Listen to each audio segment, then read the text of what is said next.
Informasi berikutnya, diduga korsleting listrik, belasan rumah warga dan kios di perumahan padat penduduk kota Jayapura ludes terbakar pada Rabu pagi.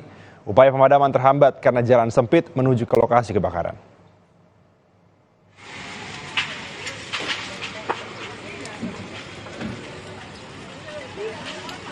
Kebakaran hebat terjadi di perumahan padat penduduk di Kelurahan Numbai, Kota Jayapura pada Rabu pagi. Dari keterangan saksi, api pertama kali muncul dari salah satu bangunan berlantai 2. Namun keterbatasan alat pemadam di lokasi membuat api semakin besar hingga merambat ke bangunan lain. 3 mobil damkar serta 2 unit mobil water cannon milik Polda Papua dikerahkan untuk memadamkan api. Selain itu, akses jalan yang sempit juga sempat membuat petugas kesulitan hingga akhirnya api dapat dijinakkan setelah berjibaku selama 2 jam.